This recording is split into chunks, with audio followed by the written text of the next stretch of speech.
Hello दोस्तों, रीता Yadav blog 22 पे जाएगा और ये देवी गीत पच रहा है। जैसा लगे कमेंट में ज़रूर बताना दोस्तों। जय माता दी।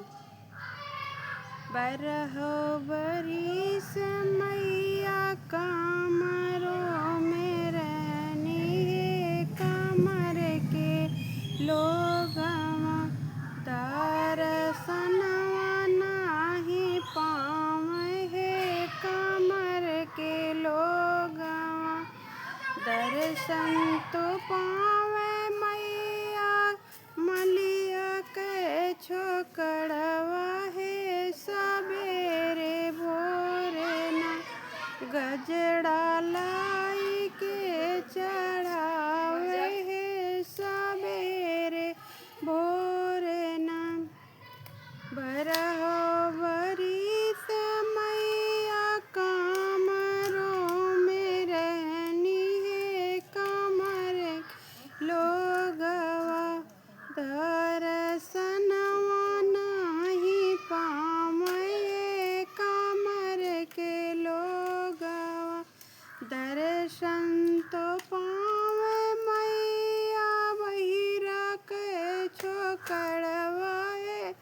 सबेरे भोरे ना दूधवा लाई के चढ़ावे है, सबेरे भोरे ना दूधवा लाई के चढ़ावे है, सबेरे भोरे ना बरहो बरिस मैया कमरों में रहनी है, कमर के लोगवा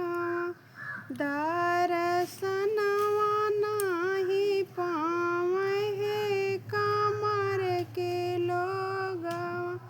दर्शन तो पावे मैया सोनरा के छोकड़वा है, सबेरे भोरे ना हरवा लाई के चढ़ावे है, सबेरे भोरे ना बरहो बरिस मैया कमरों में रहनी है, कमर के लोगवा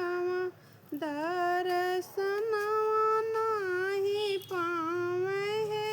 कमर के लोगवा दर्शन तो पावे मैया बज जक छोकड़वा है, कि सबेरे भोरे ना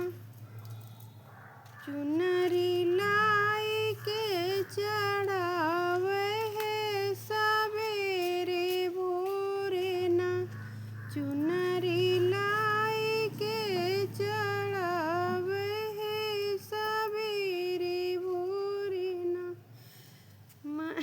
दर्शन तो पावे मैया पंडित के छोकड़वा है, सबेरे भोरे ना पोथिया बाँच के सुनावे है,